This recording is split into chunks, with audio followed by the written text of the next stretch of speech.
Well, hello everybody. Let's talk about highly regulated environments. The problem with highly regulated environments is that you have to deal with a lot of laws that other companies doesn't have to deal with. So for small companies and companies in certain sectors, there's no problem. But whenever you enter in sectors like finance, government and things like that, you start having to follow certain laws for data protection and avoiding any risk related to data leakages and things like that, because that can end up in substantial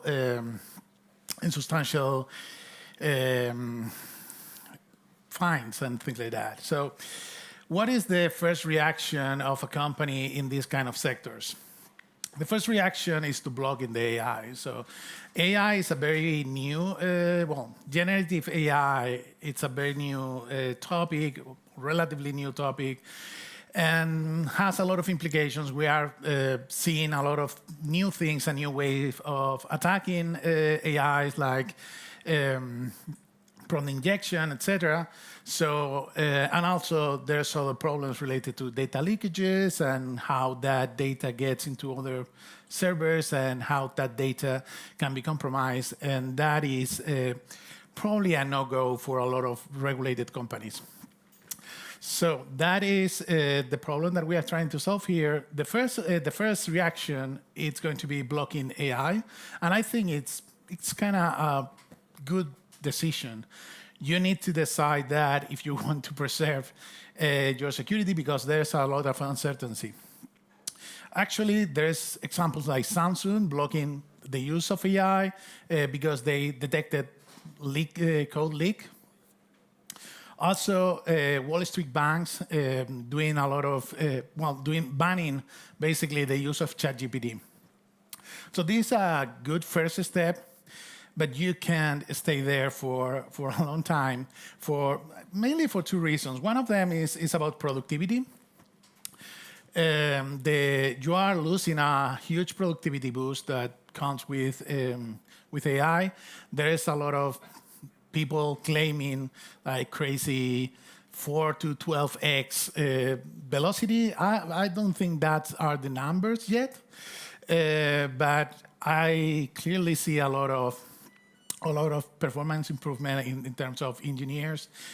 In our company, for example, 70% of the source code or 70% of the commits are generated by AI. The other 30% is human, and everything is reviewed by humans. Also, companies like Google and Microsoft are reporting that 30% of the new code that they are generating is generated through AI. So this is a trend that is here to stay. So blocking the AI as a first option sounds sensible, but staying there for a long time, it's not something that is that good. So the other problem, and I think this is more important, is about shadow IT. That thing that happens even if you just ban ChatGPT or you say, oh, no, AI is completely forbidden, the reality is that people is going to use it anyway. So there was a survey that Anagram, a cybersecurity firm, did, and the results were very interesting. 45% of the people confessed that they use already banned AI tools in their company. 58% said that they have sent sensitive company or client data into ChatGPT or Gemini. 58%. And 40% just claim that they will use the AI tool even knowing that it's against company policy if that is going to make their task quicker. So that's the reality. The people is going to use it anyway, so you need to handle that. There's multiple ways. One thing that is kind of common is, oh, let's do manual approval. I want to use this tool for these people or for this department and this other tool. That's very cumbersome, so I wouldn't recommend that. Other thing that some people does is, oh yeah, we have already ChatGPT. So ChatGPT is our AI. We use ChatGPT for everything, and probably any developer is going to say, no, no, I can't use ChatGPT. I can't go there and copy and paste the code over and over again. That doesn't work for me. So well, let's talk about what we did at ONA. The idea is, ONA is a software engineering agent. We are focusing on the software engineering side of the equation, and we built that for being able to run this in regulated environments. This is more or less architecture. I'm going to talk a bit about that, but I think one of the key part of this is the environments. The concept of an environment is an isolated, disposable development environment. That the translation to more technical terms is a virtual machine that contains a diff container that is going to contain your project. That is going to contain your project, your dependencies, everything that you need to run your project. So if you are a developer, you can enter in that environment and start developing right away. So that is part of the core of this.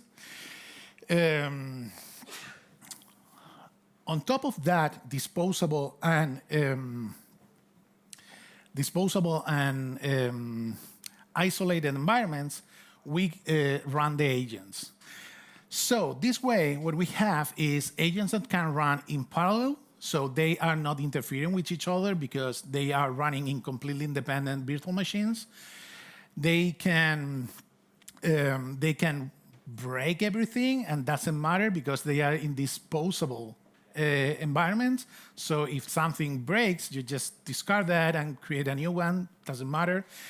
Then also they are isolated, so they can't just do whatever they want. They can do almost whatever they want inside the virtual machine. They can play around with the code. And also they are in an environment that is already configured for the developer. It's already configured for them to develop the project. It has the compiler, has all the dependencies, has everything that they need.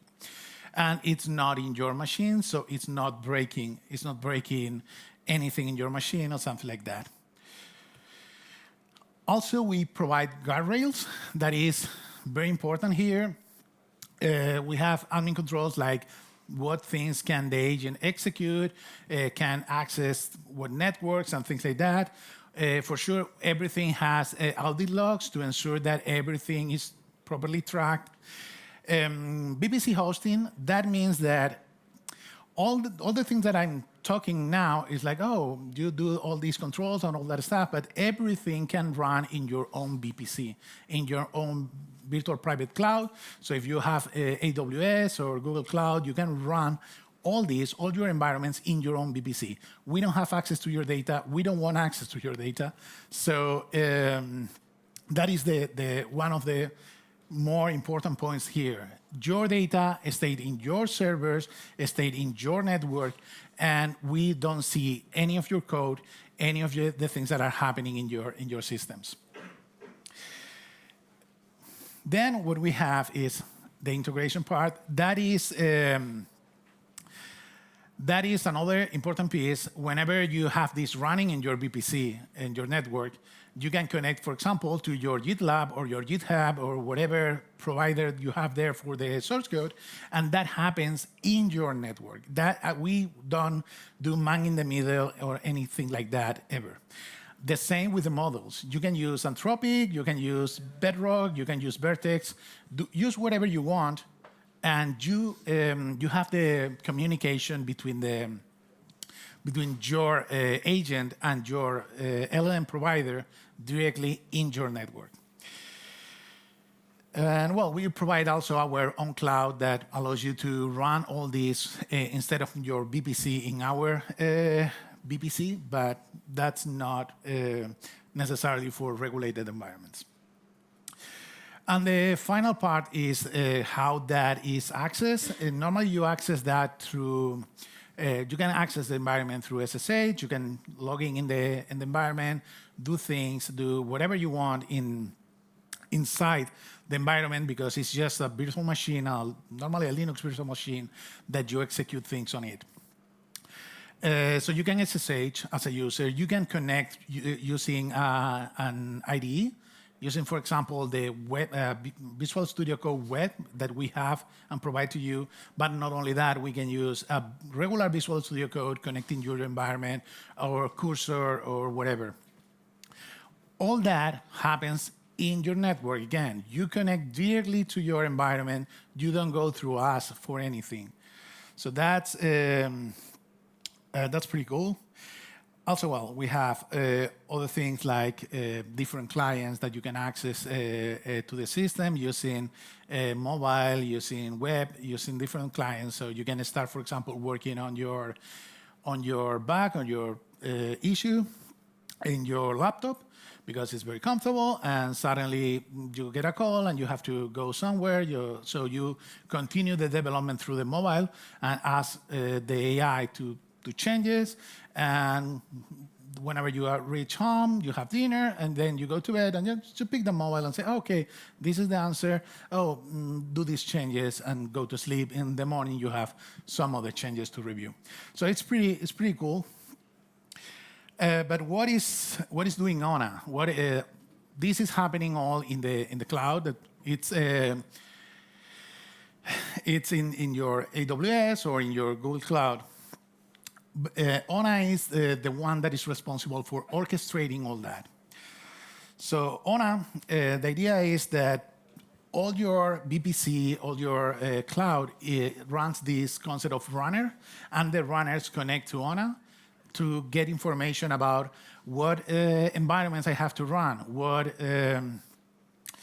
agents I have to run, and what are the agents doing, all that stuff. So that information is a pull from your runner, from your AWS runner, and with that information, it's going to spin up new environments, new virtual machines, stop them, things like that. And the other important thing is the runner is the one that is going to pull that information. We are not going to send you any. We are not going to connect to you, so you don't have to open any port. The runner is always fetching the information, and if the runner needs to send us something, it's going to send that directly to ONA. The other thing is ONA stores certain data. Mostly is data related to the projects and the names of the projects and what is metadata of the projects, never data of the projects, metadata of the projects, users' information for login and things like that, for logging in our platform, not in your systems. And there's some special data that is needed to store that is, it's kind of private to you, that is storing ONA, but that data is always encrypted in the client side. It's always encrypted in the runner with your own private keys, and that is stored in the ONA servers, but we don't have access to that. We don't have the keys, we don't have access to that encrypted data. It's stored encrypted, and we don't have access. So that is how ONA works, and that is how we did that and avoid entirely to have any knowledge of your data, any access to your servers, and any that way allowing that everything runs basically in your network. And that's it. I went way too fast, so thank you.